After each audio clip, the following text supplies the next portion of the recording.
Actors have always known the Scottish play is haunted, and some have very definite rules about it. You must never quote it backstage, and if you must refer to it, you never say its title. You call it Scottish play or a certain Scottish play. This curse that is on, it is supposed to account for the great number of perfectly dreadful productions of it. Though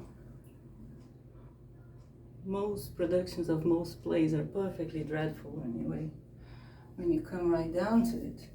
Especially of Shakespeare. There is, you see, an unspoken mythology perpetrated by crummy directors and producers who think people are stupid. So plays should also be stupid.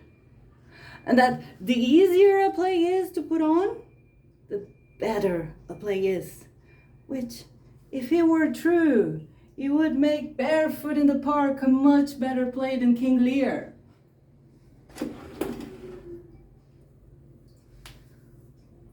I think it's this myth that has led playwrights to allow directors to coax and harass and cajole and intimidate them into hacking away whatever is the most brave and subtle and interesting and complex and original in their work.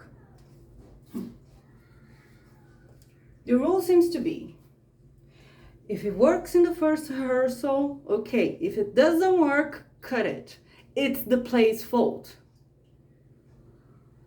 When whoever has worked in Shakespeare or Chekhov or anything of value knows that those things that work so well in the first rehearsal, here's the ones that grow stale and dead by the week before the opening. And then they need to be redone anyway.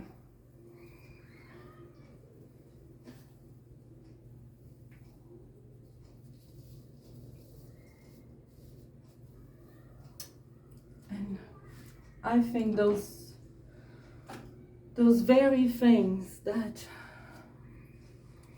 make you feel so frustrated and screaming and swearing.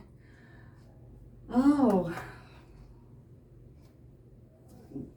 just those things that you have to bang your head against again and again until, in a fit of despair or out of utter exhaustion, suddenly a new reading flows out of you.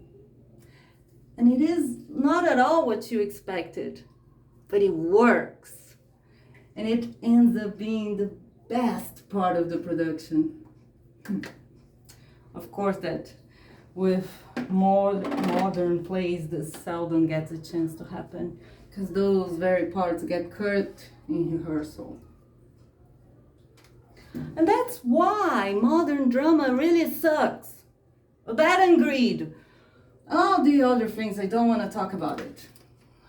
I have to go be Mariana in the Moated Grange this evening. Measure for Measure. One of Willie's secret best.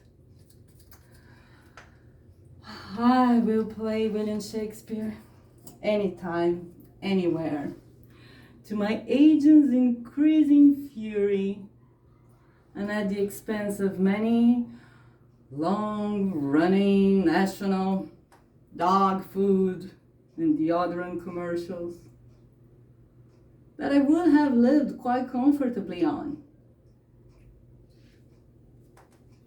I don't care. I've played 4 Mirandas, 3 Cordelias, and I just did Ophelia in New Jersey. But my favorite play, for some reason, has to be the Scottish play. And the role I've always longed for is the one of Lady Mac.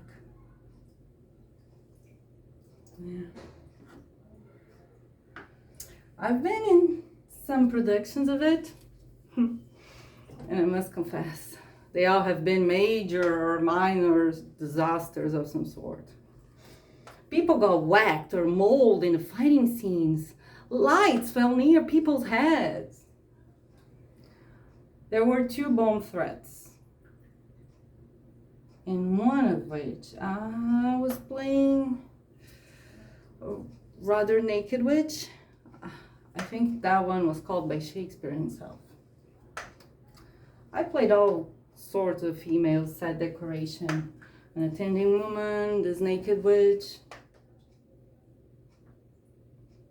Oh, one of my favorite bad productions has to be the one in which one of the witches fainted from the heat and fell head first into the cauldron in the middle of her scene. Oh, and there was one in which there was a drunk playing a terrible version of Tea for Two in the alley during the sleepwalking scene. And in that same production, poor Macbeth has got a mental block about a rather familiar Shakespearean sentence. And when learning about the murder of his entire family, he would burst out with, "What? All my pretty chickens and their dam in one swell whoop." But I continue to love the play, and I still long to play her. For a long time, my ingenuine looks have kept me from playing her. But one day I had my chance. I was understudying this much older woman who obligingly ran into a door and broke her nose right before the curtain. I was nowhere near it when it happened. I swear. But then I had to go in her place. It was my chance. It was destiny. I wasn't going to let it slip away for nothing. I felt I understood this part, everything about her. Her ambition. I'm an actress, for God's sake. I know what that is. Her frustration. And same reason. Her impatience with her husband. I was married to a nice man once. He wanted me to quit acting and stay at home and have children. And once he realized I was never going to do it, he was gone. I had dared things. I had fought, I had endured, and now I was finally getting my chance. I wasn't going to let it slip away for anything. And I knew it was going to be terrific. The audience that was first frustrated that it wasn't her, they started to realize they were seeing something different. The old doll hag of Lady M had been transformed into a new, younger, sexy version. It was me. And it was all going so well. It was going perfect. It was like the gods were with us. Old Will was beaming at us. Everything was working. Macbeth was finally listening to his wife. It was going so well. It was all going so well. Until I came to the sleepwalking scene. And the man playing the doctor had had a couple of drinks before the show. He knocked the candle over and set my nightgown on fire. But I wasn't going to lose it. I decided to play it, to make it part of the madness, you see?